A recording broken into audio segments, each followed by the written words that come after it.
जय श्री राधे, जय श्री सीताराम। सुनते हैं राम से बड़ा राम का नाम। भगवान सीताराम की मधुर युगल जोड़ी के दर्शन जो भी करते हैं उनके सारे दुख दूर हो जाते हैं। ऐसा ही नहीं, कहते हैं राम से बढ़कर राम जी का नाम। अरे भाई, राम नाम से क्या हो सकता है? राम नाम से वो हो सकता है जो हम सोच भी नहीं सकते हैं, क्योंकि राम जी से बड़ा राम का नाम कैसे है। तो सुनते हैं इस कहानी को।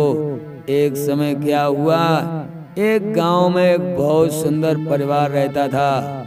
उसी परिवार में उस मालिक के एक पुत्र था जो अपने पिता की बात भी नहीं मानता था। उसका नाम था राजेश।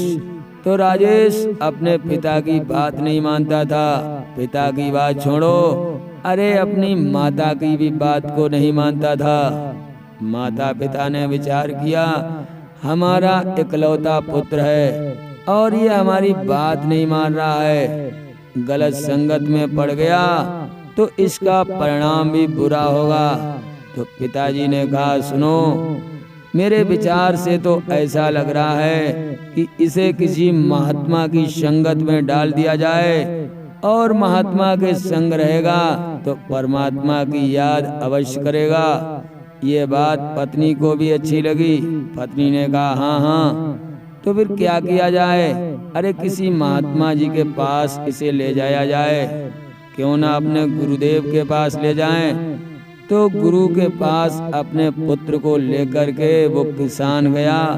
कहने लगा, गुरुदेव, ये पुत्र हमारी बात नहीं मान रहा है, ये भगवान का भजन नहीं कर रहा है, ये बिल्कुल नास्तिक हो गया है। आपके चरणों में रहेगा, आपके आश्रम पर रहेगा तो ये भगवान नाम लेना प्रारंभ कर देगा। गुरुदेव ने कहा, ठीक है। बच्चे को पास में बुलाया, क्यों बेटा, तुम भगवान का नाम क्यों नहीं लेते? वो बेटा कहने लगा, नहीं नहीं, इस नाम में क्या रखा है, ये नाम लेने से हमें मिलेगा क्या? गुरुदेव कहने लगे, बेटा, इस नाम से तुम्हें वो मिलेगा जो तीनों लोकों में नहीं मिल सकता है। उसने कहा, ऐसा क्या है इस नाम में? गुरुदेव कहने लगे, इस नाम की बड़ी महिमा है। राम राम कहने वाले को निरंतर आराम मिलती है, और जो राम राम नहीं कहते हैं उन्हें जीवन में हमेशा कष्ट ही भोगने पड़ते हैं। वो बेटा राजेश कहने लगा, गुरुदेव, अगर ऐसी बात ना हुई तो? गुरुदेव कहने लगे, बेटा, 3 साल का मैं तुम्हें समय देता हूँ। 3 साल तुम राम राम कहते रहो। अपने माता पिता की बात को नहीं माना, कोई बात नहीं, तुम हमारी बात को गांठ में बांध लो। 3 साल तक तुम राम राम कहते रहो और फिर देखना तुम्हें कितनी आराम मिलती है। वो बेटा कहने लगा, ठीक है, अगर 3 साल के बाद राम राम से आराम नहीं मिली तो समझ लेना मैं तुम्हारे कुटिया में आग लगा दूंगा। गुरुदेव कहने लगे, कोई बात नहीं है, तू केवल राम राम कहे, आग लगाने की बात अभी छोड़ दे। माता पिता कहने लगे, गुरुदेव क्या किया जाए? ये बेटा बहुत मूढ़ी है, अगर 3 साल के अंदर इसे आराम नहीं मिला तो ये राम राम तो कहना बंद ही कर देगा और तुम्हारी कुटिया में भी आग लगा सकता है। क्या किया जाए? गुरुदेव कहने लगे, तुम इसे मेरे पास छोड़ दो और घर चले जाओ। इतना ही करो, 3 साल के बाद आना, फिर देखना कि राम नाम में क्या शक्ति है, राम नाम में क्या चमत्कार है। इतना जो कहा तो माता पिता गुरुदेव की कुटिया में उस बालक को छोड़कर घर चले आए। इधर गुरुदेव ने कहा, बेटा, अब तू मेरा शिष्य बन जा। उसने कहा, ठीक है। तो गुरुदेव ने गुरु मंत्र दिया, राम नाम का मंत्र दिया, उसे कान में फूंक दिया, बेटा राम राम राम राम कहा कर भाई। आप उससे कहा, तू निरंतर राम राम का जाप कर। झाड़ू पोंछा अन्य साधु जन है वो करते रहेंगे, रोटी अन्न साधु जन है वो करते रहेंगे, ठाकुर जी को भोग अन्न साधु जन लगाते रहेंगे, तू केवल राम राम कहे। अब उसके मन में आया तो 3 साल की ही तो बात है, 3 साल के बाद राम राम में आराम ना मिला तो मैं गुरुदेव जी की कुटिया में आग लगा दूंगा, ये भी मेरी प्रतिज्ञा है। ऐसा उस बालक ने जब अपने मन में ठान ली, अब वो माला लेकर के राम राम राम राम कहने लगा। राम राम की धुन निरंतर लगाए रहता था। धीरे धीरे 1 साल उसे आश्रम पर हो गया। अब गुरुदेव ने कहा, बेटा एक जगह पर बैठे बैठे तुम थक गए होगे, 1 साल हो गई है, अब ऐसा करो थोड़ा बहुत इधर उधर भ्रमण करो। अब वो महात्मा तो बन ही चुका था, राम राम करता हुआ कभी इधर कभी उधर घूमने लगा। 1 साल और हो गया तो गुरुदेव ने कहा, बेटा तू राम राम अब नंगरों में कर, क्योंकि थोड़ा बहुत इधर उधर घूमने से कोई फायदा नहीं है, तू बड़े बड़े नगरों में जाकर राम राम कहे। उसी समय क्या हुआ कि अब वो बेटा चारों तरफ घूमने लगा और राम राम राम राम राम राम निरंतर कहता रहता था। इधर क्या हुआ, घूमते घूमते वो एक राजा के राज्य में पहुंच गया। एक वटवृक्ष के नीचे बैठ गया और वहां पर राम राम राम राम राम राम कह रहा था। थोड़े दिन हो गए, उसी समय क्या हुआ, उस राजा के राज्य में चोरों ने डाका डाल दिया और नौकरों के न रहने पर चोरों ने रानी के नौल का हार को चोरी कर लिया। इतना कीमती हार जब चुर गया तो राज्य में हंगामा हो गया। राजा कहने लगे, किसने हमारे रानी के हार को चुराया है, उसे सूली पर चढ़ाया जाएगा। अब तो चारों तरफ सिपाही लगा दिए गए, चोर ज्यादा दूर तक नहीं जा पाए थे। चोरों ने सोचा कि अगर सिपाहियों ने मुझे पकड़ लिया तो सूली पर चढ़ाया जाएगा, तो क्या किया जाए। वो जंगल में चुपचाप जा रहे थे तो उसी वटवृक्ष के नीचे पहुंचे जहां पर राम राम राम राम साधु जन महात्मा कर रहे थे।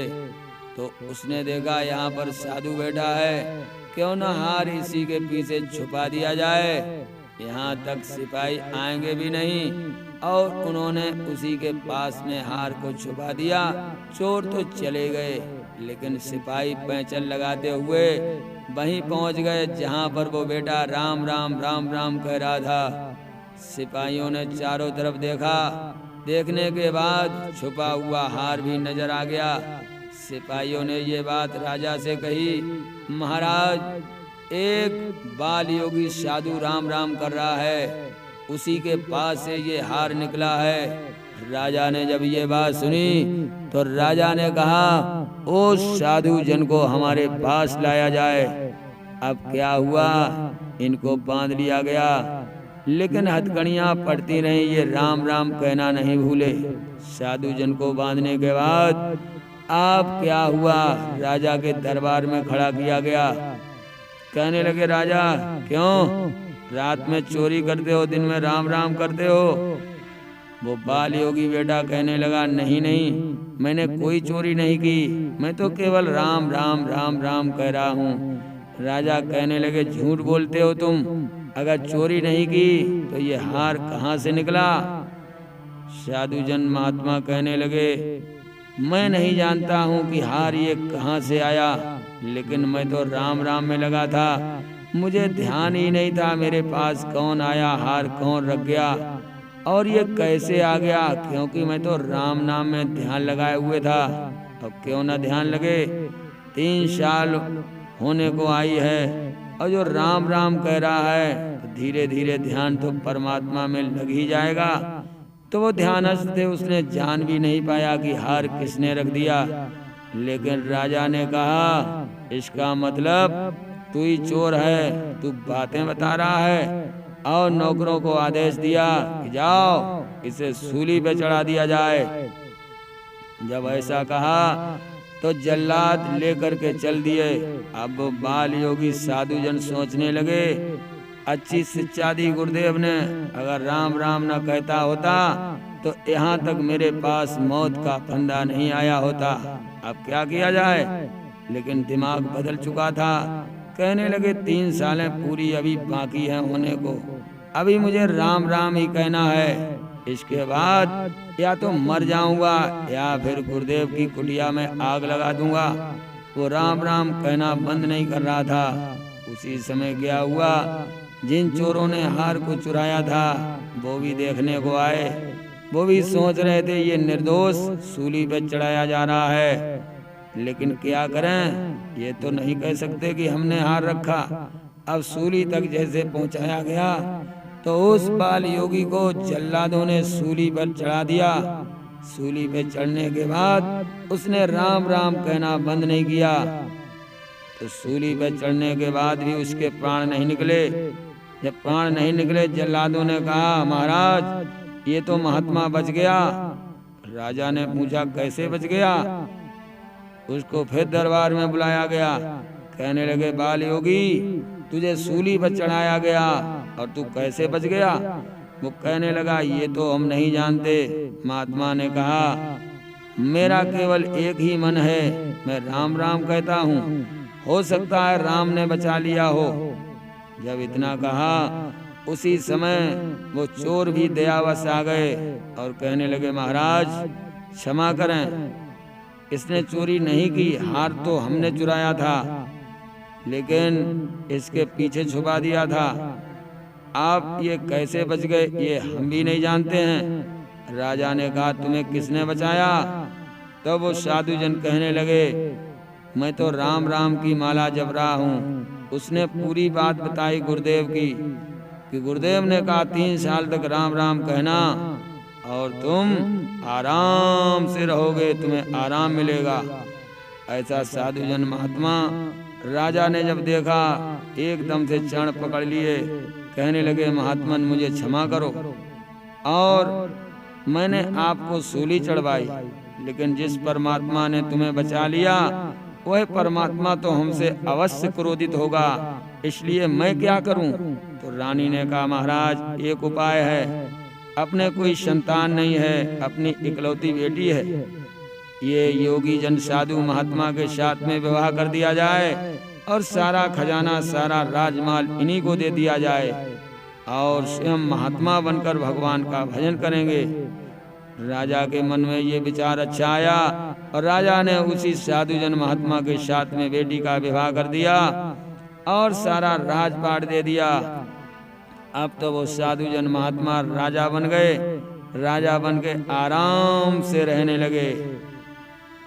जब 3 सालें पूरी हो गई तब उन साधु जन राजा को ध्यान आया गुरुदेव का, तो हाथी घोड़े पालकी के साथ वो राजा उस गुरुदेव की कुटिया में पहुंचे और चरण पकड़ के कहने लगे गुरुदेव मैं मान गया हूँ कि राम नाम में बहुत शक्ति है, आज मैं राजा बन गया हूँ, ये उन्हीं की कृपा है। अगर राम राम ना कहता तो ना वहां तक पहुंचता और ना राजा बनता, इसलिए मैं आज से जान गया हूँ कि राम कहने से आराम मिलती है। अब मैं राजा बन गया हूँ, अब जीवन भर के लिए मुझे आराम ही आराम है। तो भक्तजनों कहानी कैसी लगी, सुंदर लगी हो तो हमारे गुरु ज्ञान दर्पण चैनल को लाइक और सब्सक्राइब अवश्य करें। प्रतिदिन नई नई वीडियो देखें, नई नई जानकारी आपको मिलेगी, बहुत ही ज्ञानवर्धक। तो सुनते हैं ये बहुत सुंदर कहानी को बार बार सुने, जिससे हमारे हृदय में राम नाम की शक्ति प्रकट हो और राम नाम का प्रादुर्भाव होता हुआ हमारा जीवन कल्याणमय बन जाए। जय श्री सीताराम।